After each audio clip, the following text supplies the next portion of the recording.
Assalamualaikum warahmatullahi wabarakatuh. Selamat pagi. Perkenalkan, saya Dr. Edi Agustina, SE, SH, MHum, MKes.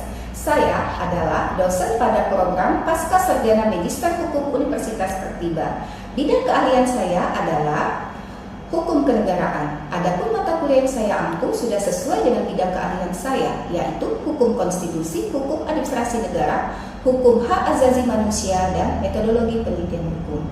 Pada kesempatan kali ini, saya akan menjelaskan salah satu dari mata kuliah yang saya ampuh, yaitu mata kuliah Hukum Administrasi Negara. Mata kuliah Hukum Administrasi Negara ini bobotnya adalah 2 SKS yang diberikan pada semester genap pada program Pasca Sarjana Magister Hukum Universitas Pertiba. Mata kuliah ini terdiri dari 14 kali pertemuan tatap muka, baik daring maupun luring, tidak termasuk ujian tengah semester dan ujian akhir semester. Setelah mengikuti perkuliahan ini, diharapkan mahasiswa mampu memahami, mampu menganalisis, dan mampu mengkaji mengenai pengertian hukum administrasi negara, objek hukum administrasi negara, kedudukan hukum administrasi negara di lapangan hukum lainnya, dan hubungan hukum administrasi negara dengan hukum lainnya seperti hubungan hukum administrasi negara dengan hukum tata negara. Selanjutnya, mahasiswa diharapkan juga mampu memahami mengenai sumber-sumber hukum administrasi negara, baik sumber hukum secara formil maupun sumber hukum secara material. Kemudian, mahasiswa juga mampu memahami, mampu menganalisis mengenai sumber kewenangan pemerintah seperti atribusi, delegasi, mandat, dan batasan-batasan dari sumber kewenangan tersebut. Juga mahasiswa mampu memahami mengenai tindakan pemerintah, kemudian macam-macam tindakan pemerintah dan batasan dari tindakan pemerintah tersebut. Kemudian juga diharapkan mahasiswa mampu memahami mengenai konsep azas umum pemerintahan yang baik, yaitu dalam bahasa Belandanya Beginselen van behoorlijk bestuur dan good governance. Kemudian mahasiswa juga diharapkan mampu memahami mengenai diskresi dan freischermission. Hal ini sangat penting karena dalam penerapan diskresi tidak boleh bertentangan dengan peraturan perundang-undangan dan tidak boleh ada konflik kepentingan, baik konflik kepentingan secara horizontal dan secara vertikal. Karena mayoritas mahasiswa yang mengikuti perkuliahan pada program Magister Hukum ini di Universitas Pertiba adalah mahasiswa yang sudah bekerja.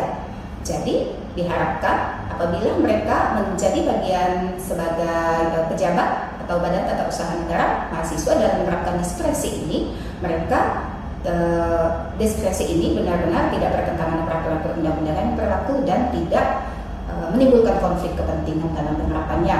Kemudian mahasiswa juga diharapkan mampu memahami mengenai basic ini adalah penetapan tertulis yang dikeluarkan oleh badan atau pejabat tata usaha negara yang berwenang menurut peraturan perundang-undangan yang berlaku yang bersifat konkret, individual, dan final.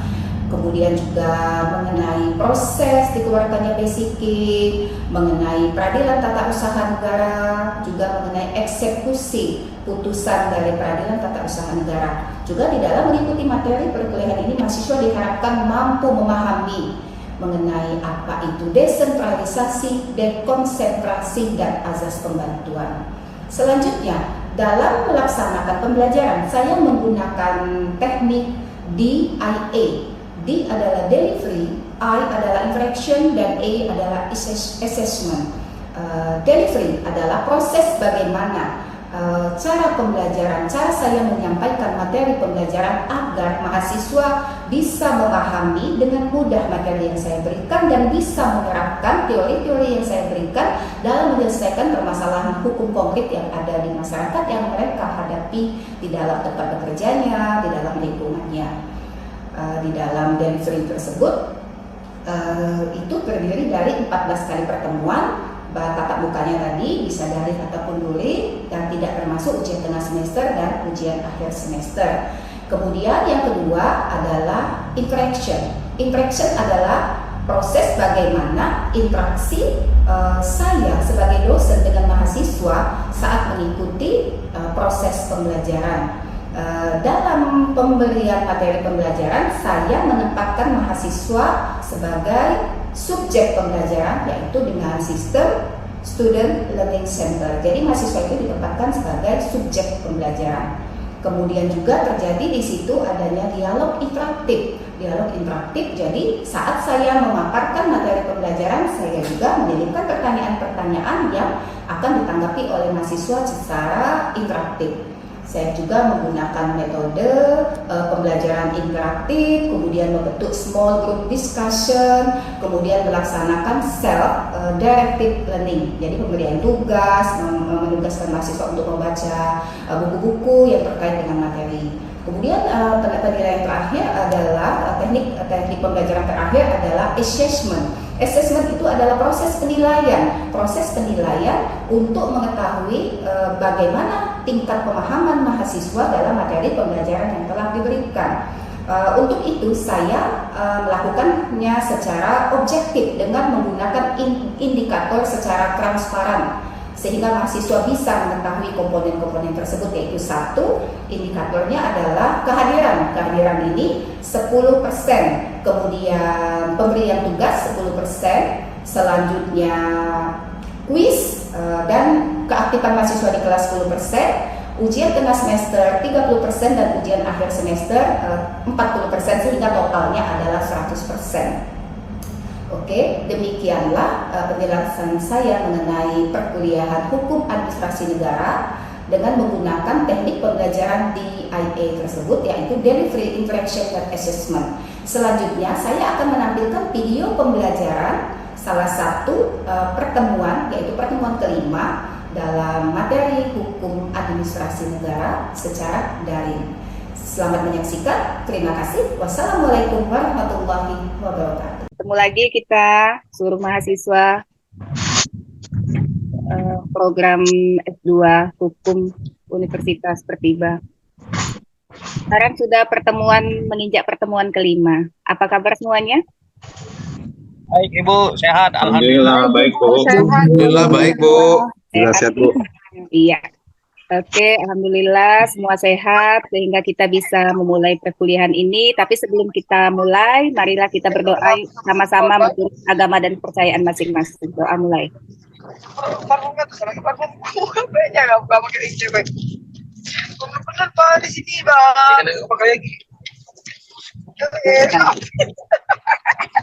Tolong di mute ya.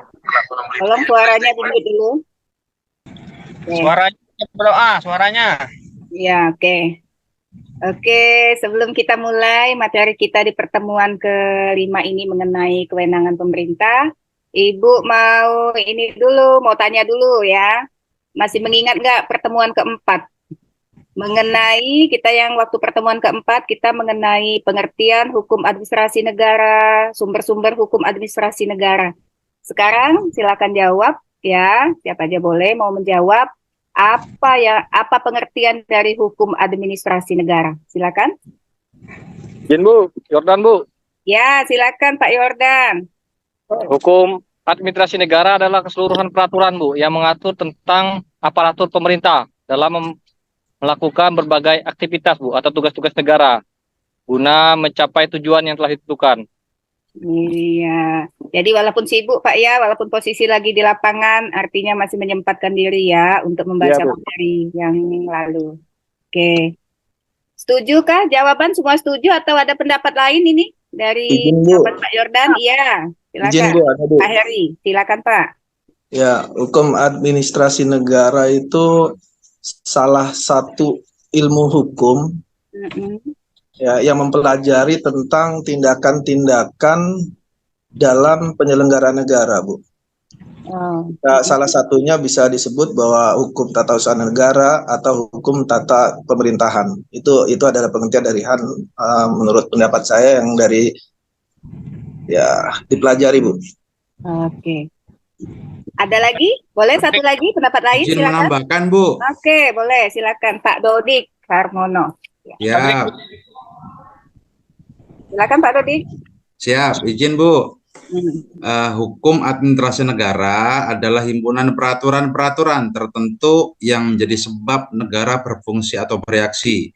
Jadi peraturan hukum ini yang dimaksud yaitu hubungan hukum antara warga negara dengan pemerintahannya sehingga memungkinkan untuk melakukan tugas mereka yang istimewa dan khusus dalam mengatur negara tersebut. Ya, saling melengkapi jawabannya ya. Iya, Bu. Artinya oh ya, silakan, masih ada satu lagi Pak Menteri, boleh silakan Pak. Ya, hukum administrasi negara adalah gabungan ketentuan-ketentuan yang mengikat badan baik tinggi atau rendah apabila badan tersebut menggunakan wewenang yang diberikan kepadanya oleh hukum tata negara, Bu. Oke, Masya Allah ya. Jadi ada 4 jawaban ya. Iya, semuanya udah tepat semua. Cuman kan memang pengertian hukum administrasi negara itu kan ada beberapa ahli kan yang mengemukakannya. Jadi wajar kalau pendapatnya ada yang berbeda-beda, tapi substansinya tetap sama seperti itu.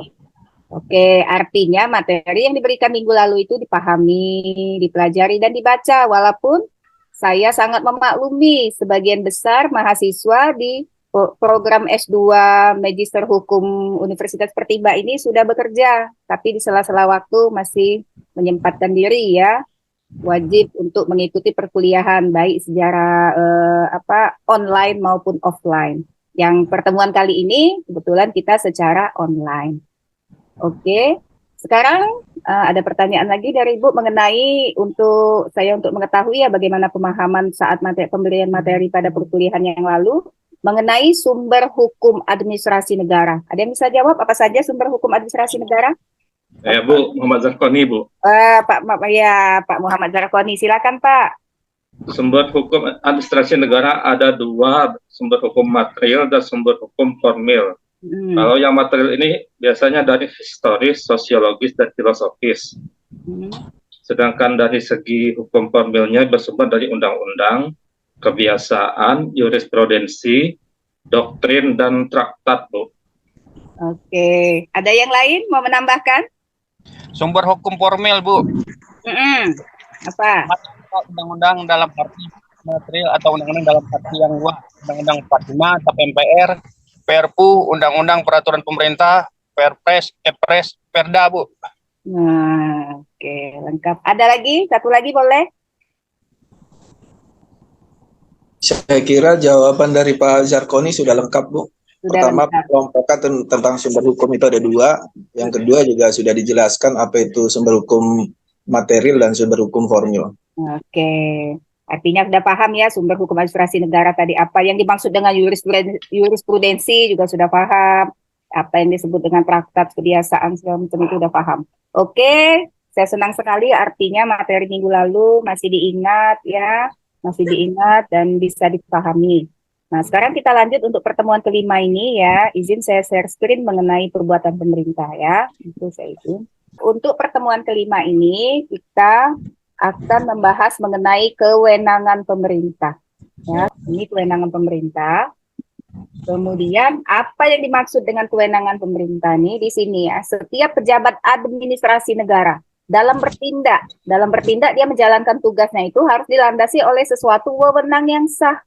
Wewenang yang sah yang diberikan oleh siapa? Oleh peraturan perundang-undangan. Peraturan perundang-undangan itu paham ya? Di tata urutan peraturan perundang-undangan itu kan ada tata urutannya. Mulai dari Undang-Undang Dasar 1945 sampai kepada aturan di bawahnya. Ya. Selanjutnya, kewenangan pemerintah ini didapat dari mana? Bagaimana cara memperoleh wewenang pemerintah? Nah, wewenang pemerintah ini didapat dari 3 hal: atribusi, delegasi, dan mandat ya. Atribusi itu apa? Atribusi itu adalah pemberian wewenang pemerintah yang baru oleh suatu peraturan perundang-undangan untuk melaksanakan pemerintahan secara penuh ya. Pemerintahan bukan pemerintah, yang menjalankan pemerintahan pemerintah, seperti itu ya. Sekarang pengertiannya delegasi itu apa? Delegasi adalah suatu pelimpahan wewenang yang telah ada berasal dari wewenang atribusi. Atribusi tadi ya, wewenang yang diberikan yang bersumber dari undang-undang, dari tata urutan dari peraturan perundang-undangan ya. Nah, ini kepada pejabat administrasi negara. Pejabat administrasi negara itu siapa? Pejabat atau pejabat administrasi negara adalah yang menjalankan pemerintahan, termasuk Bapak Ibu di sini nih.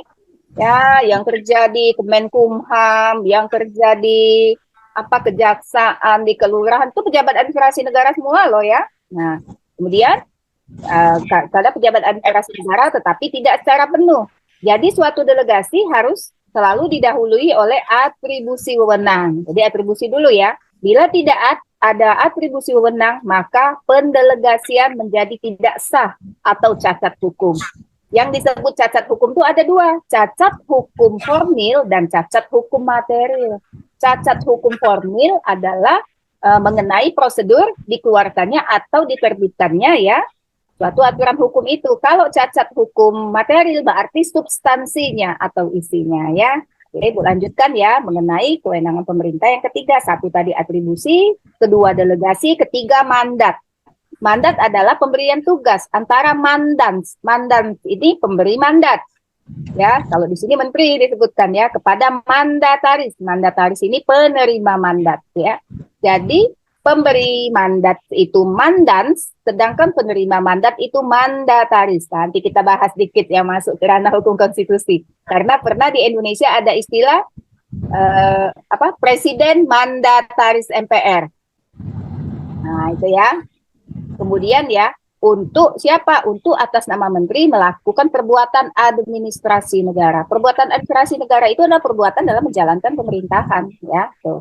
Pada mandat, wewenang tetap di tangan mandans, ya. Wewenangnya tetap di tangan mandans, bukan di tangan mandataris, bukan di tangan penerima mandat, ya. Mandatarisnya apa? Hanya melaksanakan wewenang pemerintah secara atas nama saja, tapi tanggung jawab tetap di tangan mandans. Kalau mandat seperti itu, tanggung jawabnya tetap di tangan mandans, ya, bukan di tangan mandataris. Makanya presiden mandataris MPR. Artinya presiden penerima mandat dari MPR. Jadi kalau yang salah MPR berarti bukan presidennya. Istilah dulu, tapi nggak ada lagi sekarang ya presiden mandataris MPR. Dalam menjalankan tugasnya, pejabat administrasi negara dibatasi oleh azas-azas. Azas yuridikitas, ini administrasi negara ya, azas legalitas, kemudian azas diskresi, preservation, kemudian AUPB, azas-azas umum pemerintahan yang baik. Ya, semua ini. Nah, ini pengertiannya mengenai kewenangan pemerintah ya, azas yuridikitas atau rehmatahid ya. Jadi, bahwa setiap tindakan pejabat administrasi negara tidak boleh melanggar hukum. Jadi harus sesuai dengan rasa keadilan dan kepatutan. Kemudian ada azas legalitas wetmatigheid ya. Ini bahasa Belanda ya. Wetmatigheid ya, wetmatigheid. Bahwa setiap tindakan pejabat administrasi negara harus ada dasar hukumnya, legalitas nih ya. Kemudian juga azas diskresi, preservation, ini bahasa Jerman ya, yaitu kebebasan dari seorang pejabat administrasi negara untuk mengambil keputusan berdasarkan pendapatnya sendiri. Diingat, diskresi tetap ada batasannya ya. Nah, jadi dengan demikian, setiap pejabat administrasi negara tidak boleh menolak mengambil keputusan bila ada seorang warga masyarakat mengajukan permohonan dengan alasan tidak ada peraturan yang mengaturnya. Disinilah ya ranahnya diskresi. Jadi nggak bisa, padahal sudah menjadi suatu kewenangan pejabat administrasi negara yang bersangkutan ya untuk mengambil keputusan. Tapi karena belum ada aturan hukumnya dia bisa, dia menolak, nggak bisa ini karena apa? Tidak ada peraturan yang mengaturnya. Nanti dibenturkannya dengan azas legalitas. Nggak boleh, itu tetap ada diskresi. Tapi tetap ada batasannya. Boleh diskresi terpanjang. Nah, ya, tidak bertentangan dengan peraturan perundang-undangan, ya, tidak bertentangan dengan ketertiban umum, tidak bertentangan dengan kesusilaan, boleh diskresi. Ya, seperti itu. Oke, ya. Nih, sudah saya jelaskan untuk materi hari ini. Silakan, ada yang mau komentari, ada yang kurang jelas, ada yang mau mengajukan pertanyaan, silakan. Izin Ibu, mau bertanya Ibu? Iya. Dari Rewi Sukandri Bu. Ya, silakan Pak Rewi. Bu, izin Bu. Ya, silakan Pak Rewi. Mungkin ada satu pertanyaan yang mengganjal Bu ya, terkait dengan masalah kewenangan. Ya. Jadi kewenangan ini memang sering terjadi tarik-menarik nih Bu. Baik itu pusat, daerah, baik gubernur, bupati ataupun wali kota. Iya. Kita mengenal yang namanya Undang-Undang Nomor 30 Tahun 2014, Bu. Ya.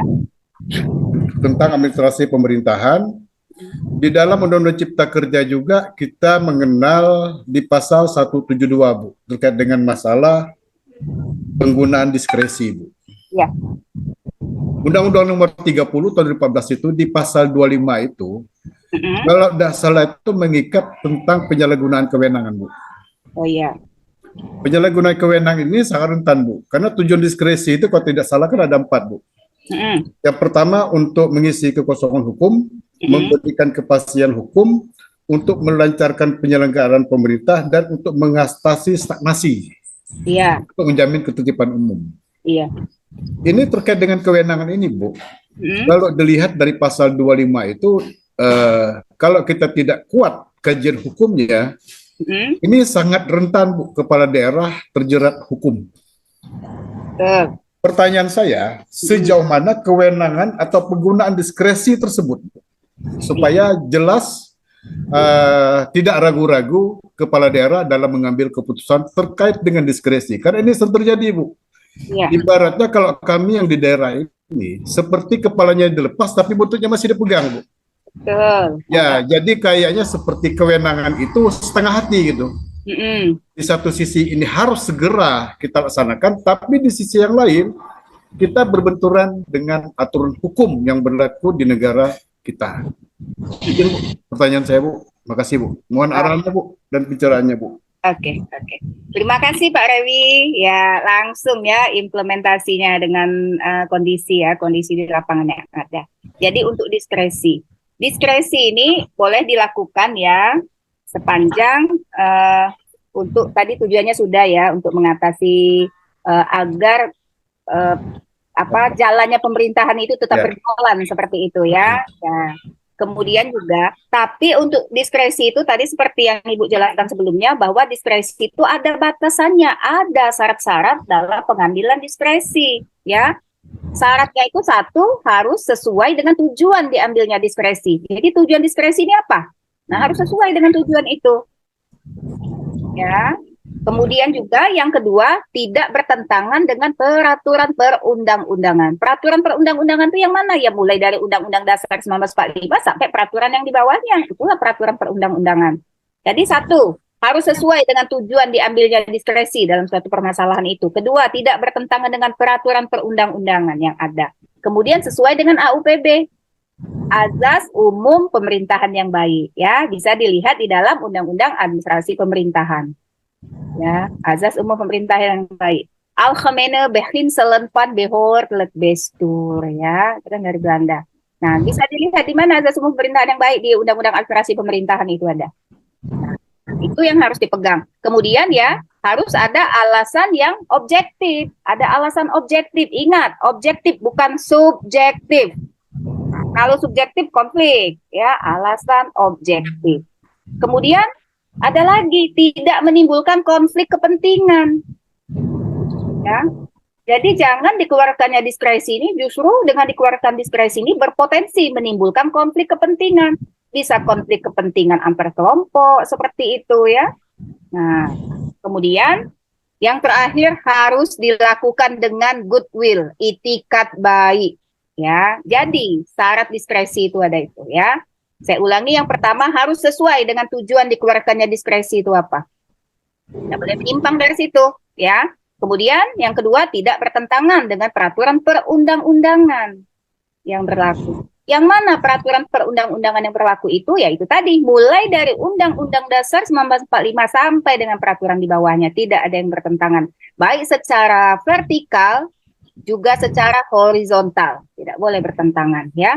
Ketiga tadi harus sesuai dengan azas umum pemerintahan yang baik. Yang tadi Algemene Beginselen van Behoorlijk Bestuur. Itu bisa dilihat di dalam Undang-Undang Administrasi Pemerintahan.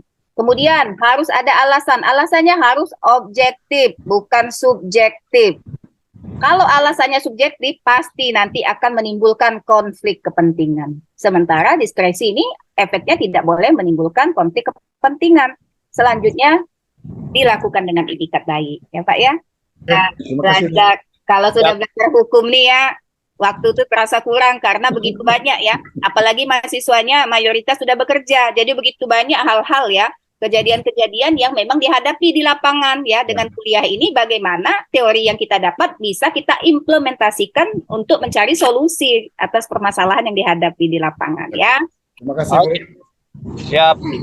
Oke ya. Nah, jadi supaya lebih lebih memahami lagi ya mahasiswa-mahasiswanya, saya akan beri tugas ya, tugas nggak sulit-sulit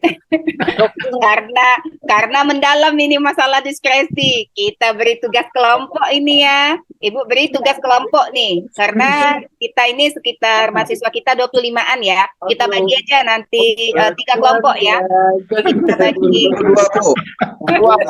22, Bu. 22. Jadi kita bagi 3 kelompok ya. Kita bagi Siap, 3 Bu. kelompok. 3 kelompok ya. Jadi ya, 7 orang. membahas masalah kewenangan 7, pemerintah. 7, 8. Ya, kewenangan pemerintah ya dalam hal diskresi. Nah, nanti ambil studi kasusnya apa seperti itu. Ya, misal studi kasus diskresi yang itu ya, saya pernah dengar tuh ya, di Bangka itu ada yang aturan ya, aturan pemerintah mengenai perizinan. Nah, ya, Usaha. iya, aturan yang lama belum dicabut, sementara aturan yang baru ini sudah konflik, jadi diskresi juga susah ini, ada batasan-batasan seperti itu. Nah, coba teorinya nanti dipakai ya, diimplementasikan dalam mengatasi permasalahan itu. Itu masalah perizinan, tapi 3 kasusnya beda-beda. Misalnya kelompok siapa masalah perizinan, kelompok ini masalah ini, tapi diskresinya masuk seperti itu. Bagaimana nanti kewenangan pemerintah itu ya dalam mengambil kebijakan diskresi itu. Nah, seperti itu. Jadi supaya paham, jadi apa? Teori yang kita dapat, ilmu yang kita dapat ya bisa kita gunakan untuk mencari solusi atas permasalahan hukum yang kita hadapi. Jadi baru bermanfaat ilmunya, seperti itu. Ya, jadi silakan dibagi sendiri nanti kelompoknya 3 kelompok ya, seperti itu. Jadi satu kelompok tuh 7 orang, satu kelompok 7 orang, 3 nanti hasilnya ya dibuat dalam bentuk PowerPoint ya untuk dipresentasikan nanti dalam pertemuan kita yang ke-6 ya, pertemuan selanjutnya yang ke-6. Oke, Iya, Bu. Bu. Nah, ya, seperti itu. Oke ya, untuk ini nanti ya, jadi kesimpulan dari perkuliahan kita mengenai kewenangan pemerintah ini ya, tadi sudah ada pengertian kewenangan pemerintah, kemudian ada sumbernya, ada atribusi, ada delegasi, ada mandat. Seperti itu juga mengenai batasan-batasannya dan mengenai pertanggungjawabannya. Kalau atribusi seperti apa pertanggungjawabannya, kalau mandat seperti apa, begitu juga kalau delegasi. Kemudian masalah azas-azasnya, ada azas preservation, seperti itu, ada azas legalitas, ada azas yuridikitas, seperti itu. Kemudian juga ada batasannya. Apa batasan diskresi? Karena sering terjadi konflik di situ pada saat diskresi itu. Kemudian juga mengenai kewenangan pemerintah juga ada batasnya seperti itu. Tidak boleh sampai terjadi abuse of power atau pelampauan wewenang. Juga tidak boleh ada penyalahgunaan wewenang atau détournement de pouvoir. Nah, itu bahasa Prancis tuh ya, pouvoir, seperti itu ya. Nah, oke. Sampai di sini dulu ya. Kalau ada yang mau ditanyakan, boleh ya, silakan. Masih ada?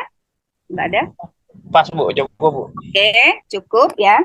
Jadi, silakan nanti itu minggu depan ya, kita sudah harus presentasi per kelompok nanti. Ada diskusi lagi, jadi supaya kita lebih memahami ya masalah materi yang kelima ini. Seperti itu. Oke, cukup sekian. Terima kasih atas perhatiannya. Tetap semangat ya. Sudah pulang kerja semua ini, apa masih ada lanjut lagi kerjanya nih? Masih di kantor, Bu. Masih di jalan, Bu. Oke, tetap semangat ya. Tetap semangat. Iya, terima kasih, Bu. Cukup sekian ya. Wassalamualaikum warahmatullahi wabarakatuh. Waalaikumsalam warahmatullahi wabarakatuh. Terima kasih, Bu. Iya, Makasih, makasih Bu. ya. Makasih.